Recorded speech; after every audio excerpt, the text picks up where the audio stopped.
everyone. Happy July afternoon. I am out in the shed and I wanted to share my process for my memory planner. I've gone through many iterations of my memory planner over time, but it still remains one of my most favorite projects. And in fact, the year that I did not do my memory planner, I was really sad that I did not do one. So I want to share what I have done before and what I am going to be doing now. So in 2019, I did a memory planner that looked like this.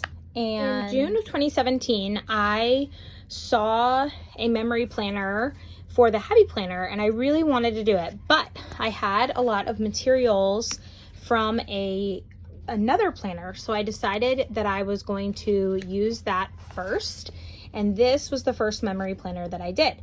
So I did from June of 2017 through June, or maybe July even. Oh, June of 2018. Then I moved into a Happy Planner and my pages looked much like these, which are actually from the beginning of 2021. And I did my planner into the end of 2020. No, wait, I did it into 2019. Then I took a break and did monthly Project Life for a little while. And then I started again in January of 21, but I did not make it very far because I decided to start on my 10 on 10 project, but I missed it. So I started again in 2022 in this small size. And I've shown a couple of videos of this before. So each week is one side of a page protector like this, a sheet like this where I fill in love these moments currently, and then I fill the back with pictures and then the front of another page protector. And so each week for the first half of 2022 is in this mini planner, which I had to add larger rings to because it's pretty chunky. But I decided for the rest of 2022, I'm gonna go back to this large size. So let me show you a little bit about my process in this. Thing I wanna talk about is when I do my pictures, I do them in this 2x2 size.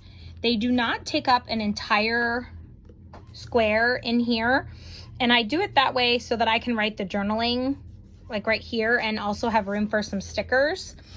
And the way that I make these 2x2s is by using the Project Life app. And let me show you a screenshot of that. Okay, so you go into the Project Life app and you select that you're going to do a small print. And then it gives you some options. I always do the divided one that gives you 6 squares.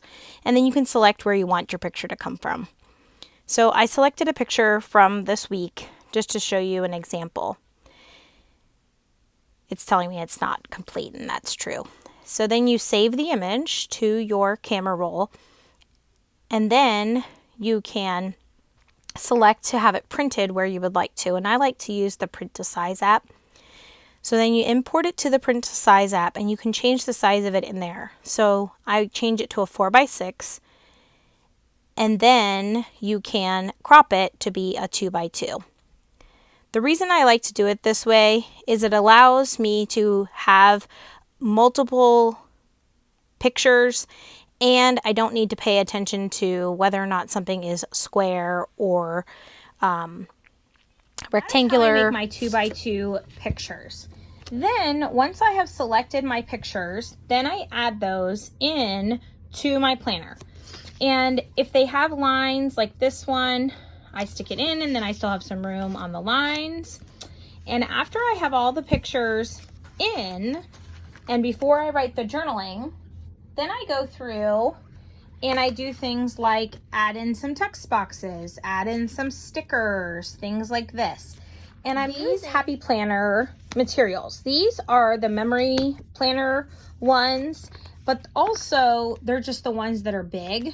So like this is another memory planner one. I'm also going to use some of these squad goals because this has seasons. I'm going to use this other season one, which is summer. And then, oh, I have another one that's big.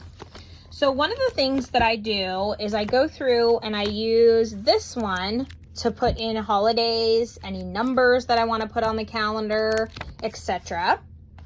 And then I go through and I flip through after all my pictures are in. I flip through and I just find things that would work for like this best day ever. I could put that on Friday when Claire had her best friend over for a play date and then had her mock meet. I'm trying to use up the end of this one. This one doesn't have that many stickers in it yet because I used it for several years of memory planning. I'm excited to use some of the summer. The nice thing about the big ones is that they fit. Let me see if I can show you. Oh, on this one.